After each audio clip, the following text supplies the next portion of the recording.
Bonjour à tous. Dans ce nouveau tuto Java, j'aimerais poursuivre l'étude des concepts de programmation orientée objet.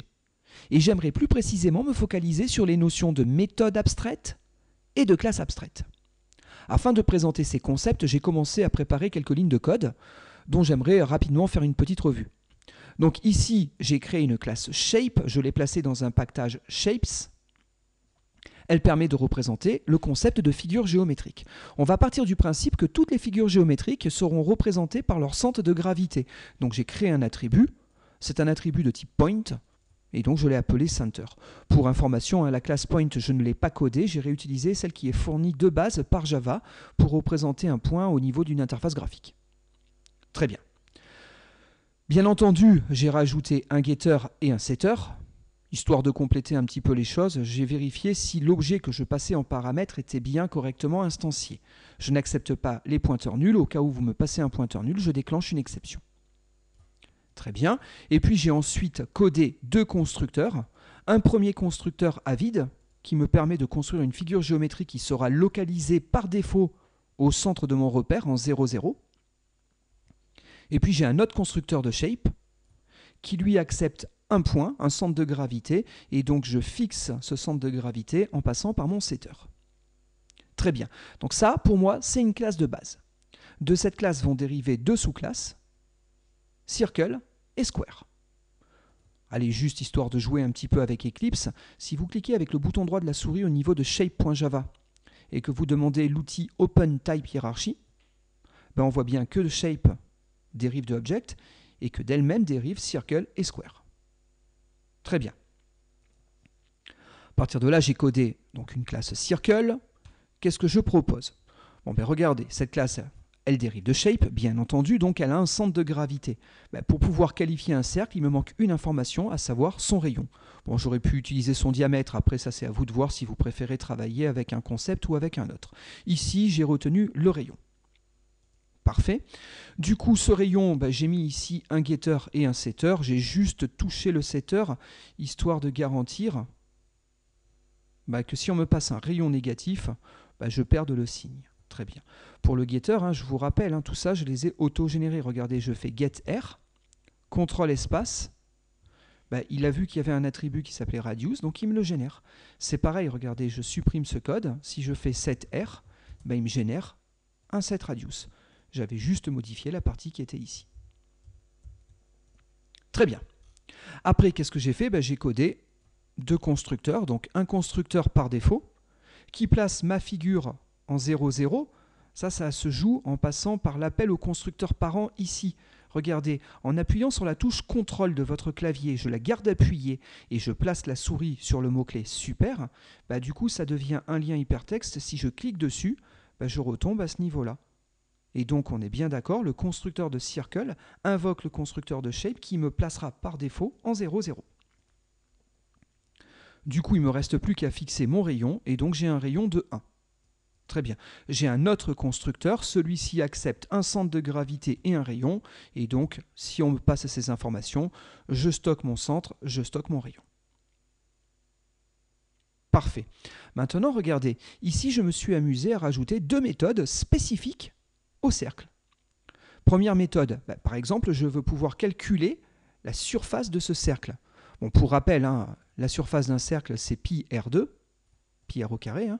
Et donc, en termes de code Java, ça se traduit par, pourquoi pas, ce calcul, par cette expression, donc return de mat.pi. Donc pi, c'est une constante qui est portée par la classe mat. D'accord? On repère que c'est une constante parce qu'elle est écrite intégralement en majuscule. Parfait. Et je multiplie donc cette constante par le rayon fois le rayon. Donc le rayon au carré. Peut-être que certains d'entre vous auraient préféré une autre écriture. Effectivement, j'aurais pu aussi, pourquoi pas, écrire return de mat.pi, auquel je multiplie quoi? Mat.po. Po, c'est la puissance. Et j'élève quoi? J'élève mon rayon à la puissance de au carré. Ça revient au même. L'avantage de là, c'est qu'au moins, je n'ai pas fait d'appel de méthode. Je pense que c'est un tout petit peu plus rapide que de passer par cette expression-là. Point de détail, dans tous les cas, je suis capable de calculer la surface d'un cercle. Notez, ici, il va falloir faire preuve d'un petit peu d'imagination. On va imaginer qu'on dessine notre cercle sur un écran graphique. Alors, ce n'est pas le cas, hein. Ici, je l'affiche sur la console. Alors, vous pourriez me dire, oui, mais pourquoi j'ai pas fait un toString? J'aurais pu, hein, mais là, je voulais avoir une méthode spécifique pour mes cercles. Je l'ai appelée draw. On imagine juste qu'elle n'envoie pas le texte sur la console, mais qu'elle dessine. Donc, du coup, elle dessine quoi? Un cercle, il est positionné à cet endroit-là, et il a comme rayon mon radius. Très bien. Du coup, si vous jetez un petit coup d'œil sur la classe Square, vous repérerez que j'ai fait à peu près exactement la même chose, hein. Ici, j'ai ma classe, et donc elle dérive de shape. Au lieu de définir un rayon, elle définit une longueur de côté, hein. J'ai mon get et mon setLint. J'ai les constructeurs qui s'appuient notamment sur le set et sur le constructeur de la classe parente.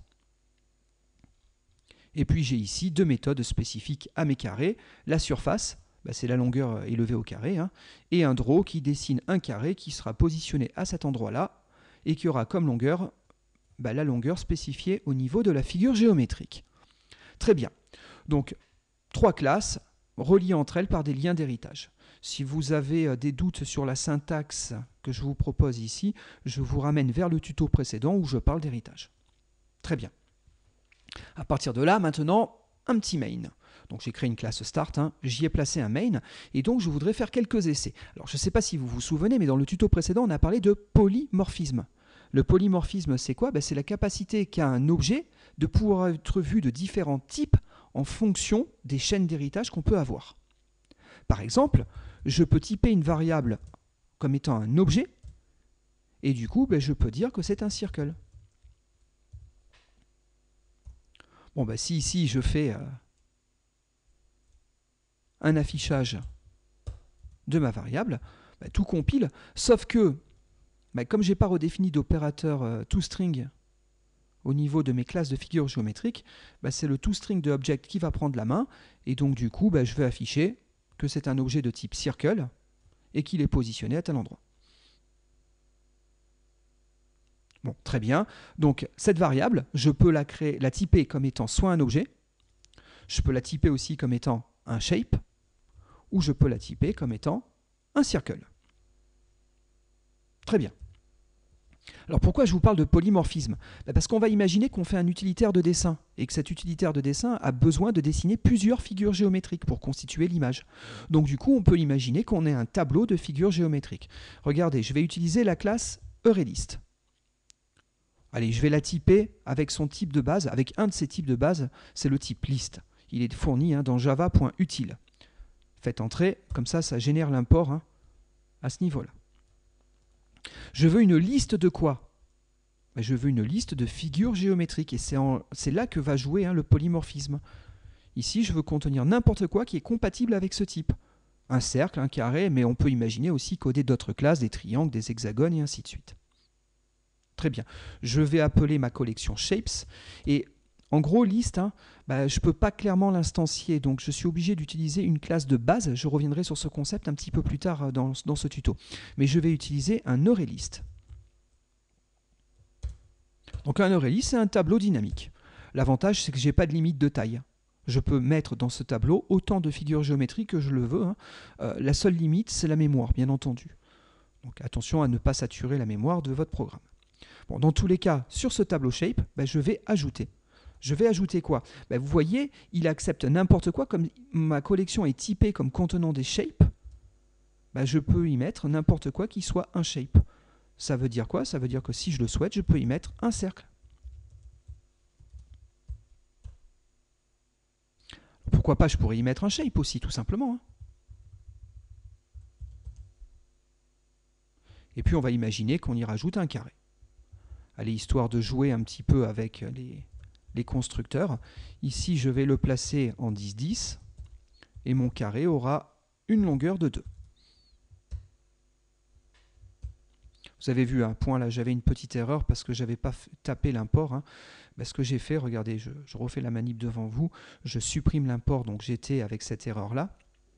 Et donc, si jamais je fais CTRL-SHIFT-O, c'est Reorganize Import et ça va me rajouter les imports manquants.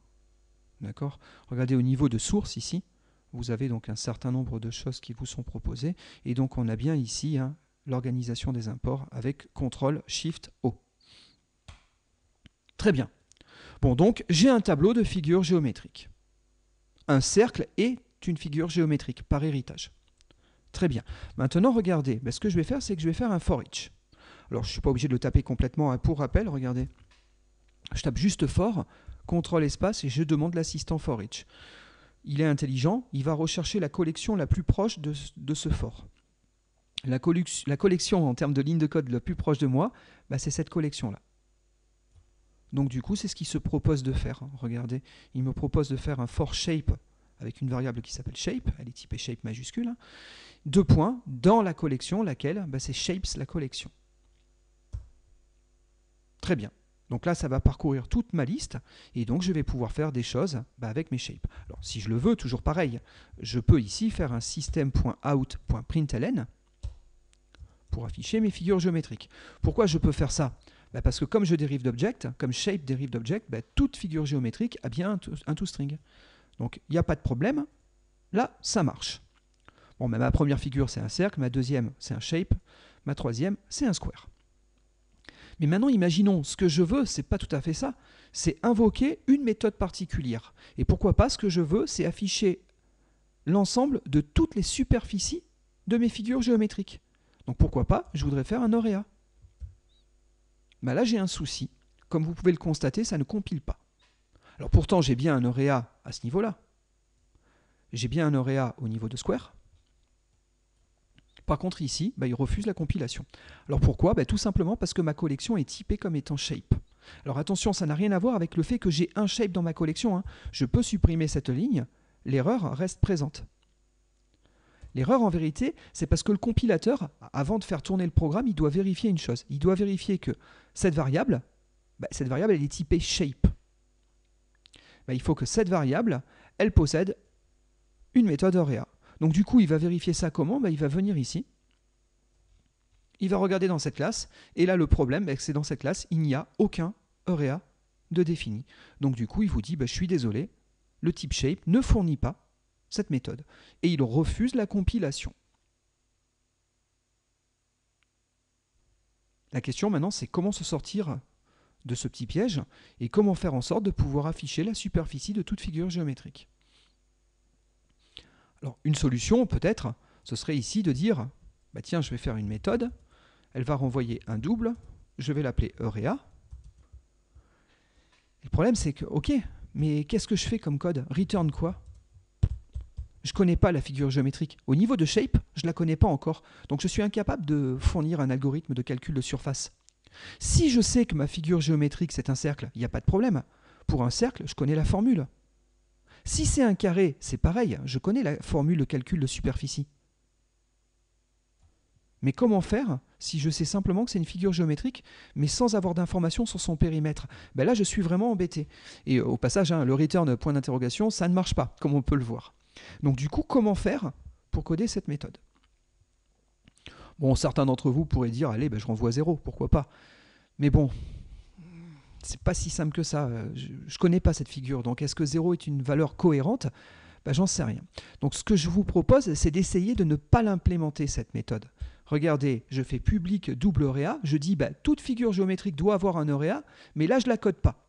D'accord? Bon, ce qu'on voit, c'est que c'est pas mieux, ça compile toujours pas. Ici, il me dit quoi? Il me dit que cette méthode, elle requiert un corps.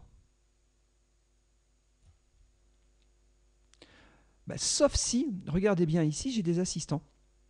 Il me dit soit j'ajoute un corps, accolade ouvrante, accolade fermante, et je code quelque chose, soit il me propose de faire une chose, il me propose de dire que je vais transformer cette méthode auréa en une méthode abstraite.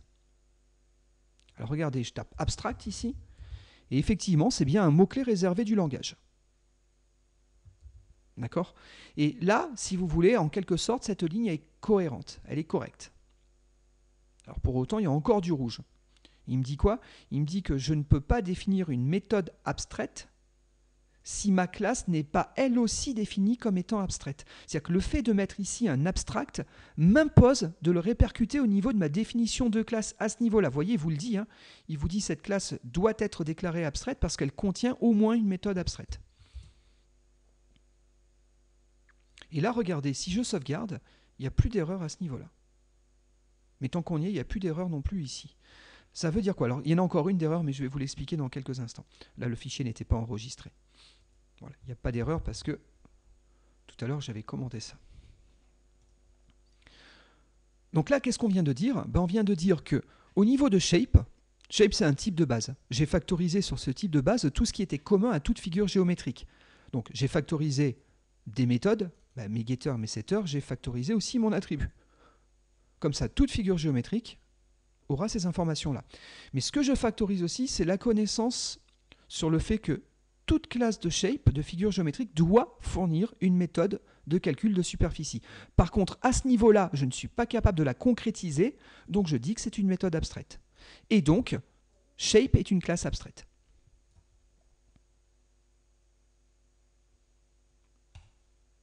Du coup, regardez, cette fois-ci, ça fonctionne. J'ai commenté cette ligne, j'y reviens dans quelques secondes, je vais quand même exécuter mon programme. Bon, la superficie d'un cercle de rayon 1, c'est pi. La superficie d'un carré de longueur 2, c'est 4. A priori, tout va bien et on a bien appliqué les bons algorithmes en fonction de la nature des types considérés. Maintenant, la question, c'est qu'est-ce qui se passe si j'ajoute un shape? Là, il crie. Pourquoi il crie? C'est normal. On a dit au niveau de shape que shape était un type abstrait. Il factorise un certain nombre de choses, mais je n'ai pas pu tout concrétiser. Il me manque certaines informations, et notamment le code de Aurea.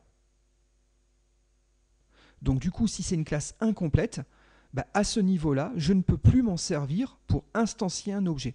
Alors ça ne veut pas dire que shape ne sert à rien. Shape a factorisé ce qui était commun à mes classes de figures géométriques.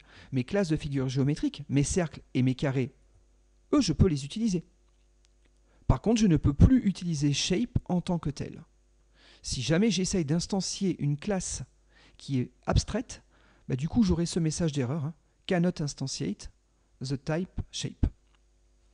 Ils auraient pu rajouter parce qu'il est abstrait. Donc du coup, ici, ce que je peux faire, c'est rajouter, pourquoi pas, un cercle. Il est en 1-1. Et puis pourquoi pas, il a un rayon de 10.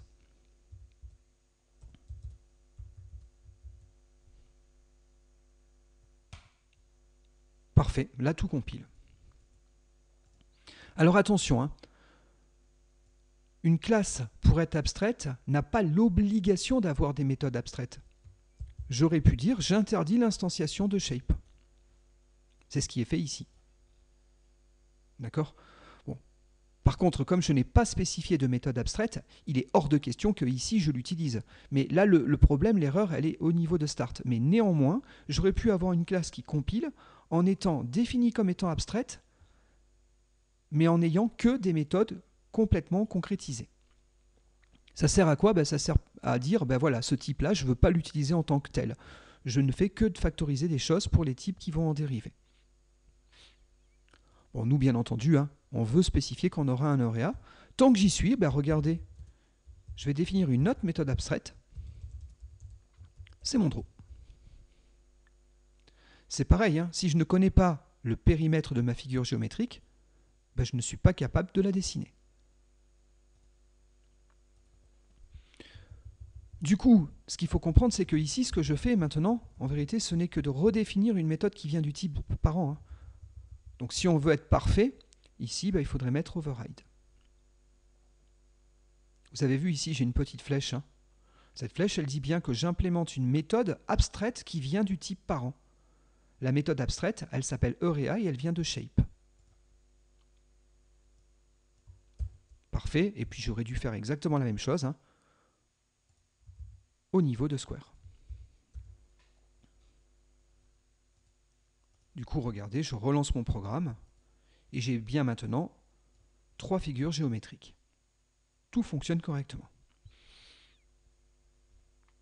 Alors, il faut comprendre que le fait d'avoir défini une classe abstraite avec des méthodes abstraites, c'est assez fort comme mécanisme, parce que ça impose aux classes qui en dérivent de concrétiser ces méthodes. Regardez, je me propose de rajouter une 3e classe. C'est un triangle. Bien entendu, un triangle, qu'est-ce qu'il fait? il est en shape. Eh bien, regardez, à ce niveau-là, j'ai une erreur. Qu'est-ce qu'il me dit? Regardez, on va placer la souris au niveau de triangle, et il me dit, on a un souci. C'est qu'a priori, il y a des méthodes abstraites qui viennent de shape. Et là, il y a deux alternatives. C'est soit on hérite de ces méthodes abstraites sans les redéfinir. Mais dans ce cas-là, on possède deux méthodes abstraites. Donc techniquement parlant, le type triangle, il est lui-même abstrait. Donc il vous dit, dans ce cas, il faut rendre triangle comme étant une classe abstraite. Il faut transformer triangle. C'est ce que je viens de faire, il m'a ajouté le abstract, le mot-clé abstract à ce niveau-là. L'autre solution qu'il me propose, c'est de dire, peut-être que cette classe-là, je veux qu'elle soit concrète. Dans ce cas-là, il faut rajouter les méthodes imposées par shape. C'est-à-dire que dans ce cas-là, si vraiment je veux que triangle soit une classe finale, j'impose d'implémenter les méthodes abstraites définies au niveau parent. Si jamais je les oublie, ça ne marche pas. Regardez, je reviens au niveau de circle. On imagine, j'ai fait une petite bêtise. J'ai mis un A majuscule. Même s'il n'y a pas l'override, c'est pas grave. Il me dit quoi ici? Il me dit que, ok, cette méthode, elle est correcte. Mais pour autant, mon type circle, lui, n'implémente pas la méthode requise. La méthode requise, c'est qui? C'est Eurea avec un A minuscule. Donc le fait d'avoir des méthodes abstraites impose à ce que les classes filles les implémentent si elles veulent être concrètes. Donc du coup ici, il faut que je rajoute ces deux méthodes. Là j'ai deux solutions pour y arriver. Regardez, soit je viens là et je fais add unimplemented method, il me les rajoute. Soit si j'ai directement les mains sur le clavier, si je fais CTRL espace, il vous les propose. Il vous dit là il y a un Eurea, il est abstrait, vous avez vu le petit A à ce niveau-là? C'est pour dire que c'est une méthode abstraite. Et puis pareil pour qui? Pareil pour draw. Il y aurait carrément une autre façon de faire. Regardez, je supprime cette classe triangle. Je régénère ma classe triangle à ce niveau-là. Donc, new class. Donc, ma classe s'appelle triangle. Et regardez ici, je vais dire qu'elle dérive de qui? Elle dérive de shape. Et là, regardez, qu'est-ce qu'il va faire? Il va me créer un stub, il va me créer un corps par défaut, un contenu par défaut, pour toutes les méthodes abstraites qui sont héritées. Je fais finish. Du coup, j'ai bien ma classe triangle qui dérive de shape, et à partir de là, j'ai l'obligation d'implémenter ces deux méthodes. Alors attention, il a fait en sorte que ça compile. Là, il m'a mis un return 0 par défaut, mais il vous dit bien quoi? Il vous dit attention, c'est des bouts de code qui ont été auto-générés. Maintenant, c'est à vous de faire. Il faut terminer en implémentant l'algorithme de calcul de surface pour un triangle et la manière dont vous voulez dessiner un triangle.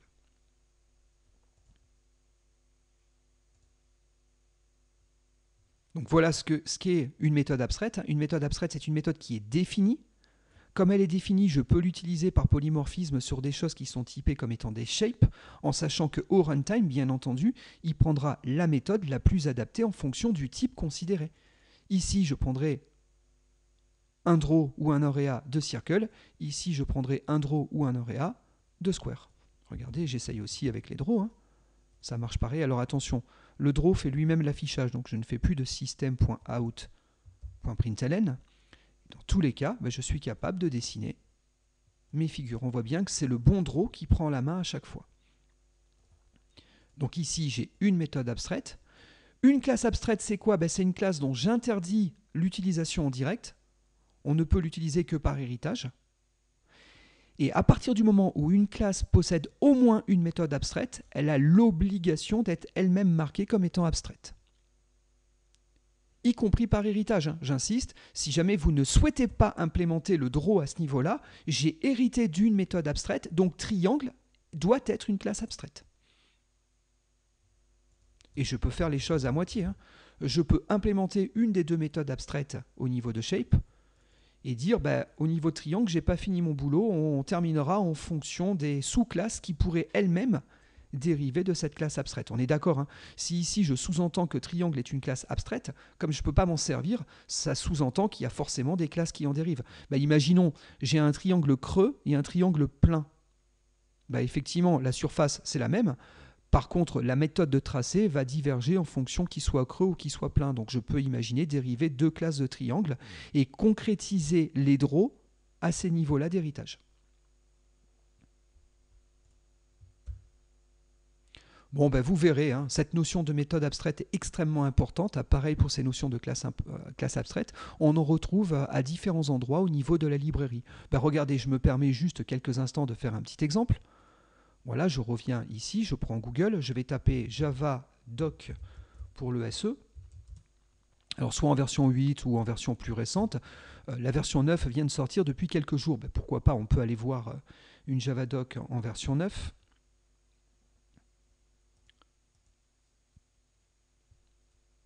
Voilà, bon, je ne sais plus exactement où est localisée la page de la Java Doc. J'ai pas envie de perdre trop de temps. Voilà, je sais qu'en tapant Java SE8, je tombe directement dessus, mais vous avez la même hein, en version 9. Voilà, que vous pouvez accéder à ce niveau-là. Très bien. Donc ici, j'ai mes packages. Regardez, je vais aller dans java.awt. Dans le package Java AWT, on a les classes de base du système d'interface graphique. Si vous voulez faire des applications graphiques, ben on retrouve ici un certain nombre de choses. Eh bien, regardez ici, j'ai une classe, elle s'appelle componente. La classe componente, c'est la classe de base de tout objet graphique en Java. Tout dérive de là. Un bouton, une case à cocher, une fenêtre, tout est componente. D'accord ? Bon, ben, tout composant graphique, qu'est-ce qu'il aura forcément comme caractéristique ? Ben, un composant graphique, il aura une position. Bon, bah, si on regarde dans les méthodes qui me sont proposées ici, bah, vous allez trouver un set location et un get location. Ça me permet de déplacer ma figure à une coordonnée bien précise.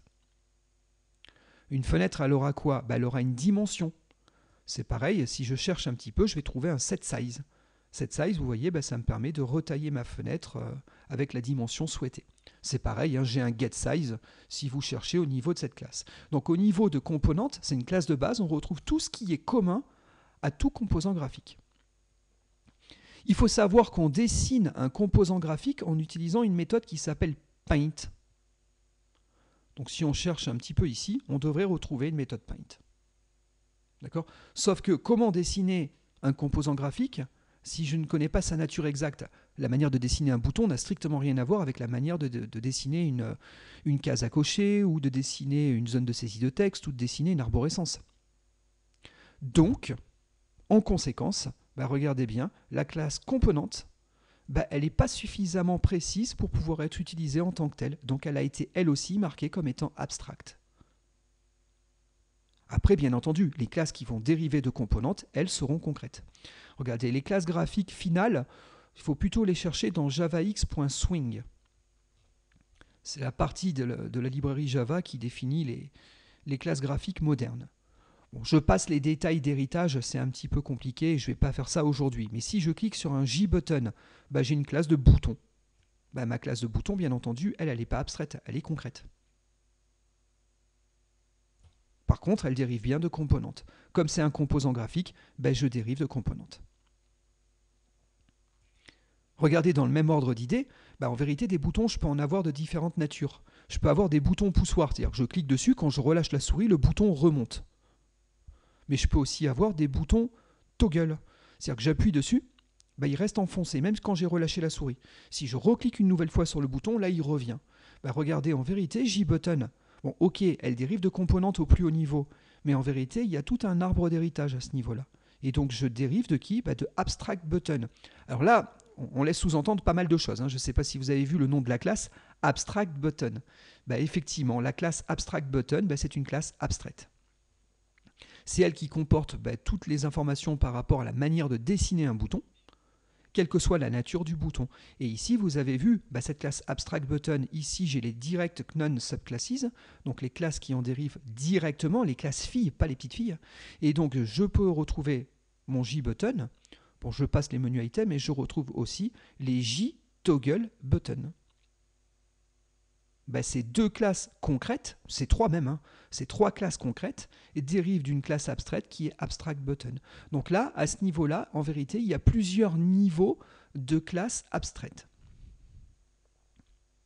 Et puis bien entendu, il y a des méthodes que je ne peux pas correctement implémenter à certains niveaux, donc je retrouve aussi des méthodes abstraites, au niveau notamment de composantes par exemple. Bon, c'est pareil à d'autres endroits de la librairie Java. Si vous cherchez un petit peu, vous verrez, il y a beaucoup de classes abstraites au niveau de l'environnement Java. Regardez, il y en a un autre exemple qui me vient à l'esprit. Je reviens ici au niveau de java.lang. Donc java.lang, c'est le package qui contient les classes de base de Java.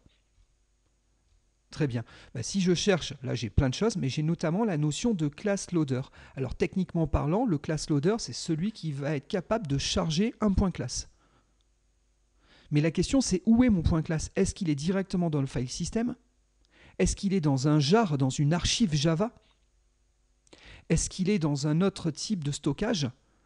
Et en fonction du type de stockage dans lequel le point classe va être stocké, le code nécessaire à sa montée en mémoire, à son chargement, va être différent. Donc du coup, en vérité, le class loader, les class loaders, parce qu'il y en a plusieurs en Java, class loader, c'est un type abstrait.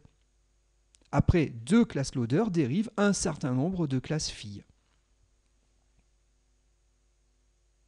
Bon, c'était encore un exemple de classe abstraite qu'on retrouve au niveau de la librairie Java. Et il y en a beaucoup d'autres au niveau de toute la librairie. Bon, donc voilà qui clôt cette notion de méthode abstraite et de classe abstraite. Maintenant, pour terminer, je vais juste rajouter une information. Mais cette information, je vais la traiter plus en profondeur dans les prochains tutos, mais il y a aussi la notion d'interface. Regardez, je reviens au niveau de ma Javadoc. Je prends un package quelconque, ici java.lang. Je retrouve des classes. Très bien. Mais on vous parle aussi d'interface. Alors attention, là je ne suis pas en train de parler d'interface graphique, ça n'a rien à voir avec les concepts graphiques. Là c'est un concept orienté objet. Regardez, je vais au niveau de java.io. C'est un package qui contient des classes pour manipuler tout ce qui est entrée-sortie. Je retrouve bien entendu un certain nombre de classes, mais encore une fois, je retrouve des interfaces. C'est pareil à différents autres endroits. Regardez, je vais sur tout ce qui est accès à des bases de données. Pourquoi pas? C'est le package java.sql. On retrouve encore ces fameuses notions d'interface. Avec ici quelques classes. Alors, la question c'est, ok, qu'est-ce qu'une interface? Pour faire simple, une interface, regardez, je peux la créer ici. Allez, je vais appeler mon interface démo. Et regardez, ici, je vais commencer à faire public, void, méthode. Et là, j'imagine mettre un corps. Vous voyez, ici, je suis en erreur. Il me dit quoi? Il me dit qu'une méthode abstraite ne peut pas contenir de body. Tiens, il n'y a pas de mot-clé abstract ici. Pourquoi il me parle de méthode abstraite? Tout simplement parce qu'une interface, c'est plus ou moins équivalent à une classe. Plus ou moins, c'est un type de données, donc au même sens qu'une classe. Sauf que c'est une classe qui ne doit comporter uniquement que des méthodes abstraites. En tout cas, pour les méthodes classiques, c'est pas tout à fait vrai parce que je peux avoir des méthodes par défaut et je peux avoir des méthodes statiques qui vont être implémentées. Mais disons que normalement, une interface doit posséder des méthodes abstraites et sauf contre-indication de votre part, si vous essayez de mettre un corps, un body, vous aurez forcément une erreur. Donc une interface, pour le moment, on va dire c'est une classe complètement abstraite. Regardez, je définis une autre méthode abstraite. Alors je peux remettre le mot-clé abstract, c'est pas faux. Mais par défaut, on considère qu'une méthode est abstraite au sein d'une interface. Donc si je ne le mets pas, elle est considérée en tant que telle. Donc bien entendu, on est d'accord, au niveau de mon start, si j'essaye ici de faire un new démo, ça ne marche pas. Pourquoi? Parce que démo est un type abstrait. Maintenant, qu'est-ce que je peux faire? Je peux faire une nouvelle classe. Je vais l'appeler démo IMPL. C'est une implémentation de l'interface démo. Et là, il ne faut pas que je tape extends. Effectivement, là, on pourrait imaginer ça. Mais là, vous voyez, ça ne marche plus. Il me dit quoi? Il me dit que démo, ce n'est pas une classe. Effectivement, c'est une interface. Alors, c'est quasiment une classe, mais il y a une petite nuance. Et donc, du coup, je n'ai plus droit d'utiliser extends. À la place, je dois mettre le mot-clé implements.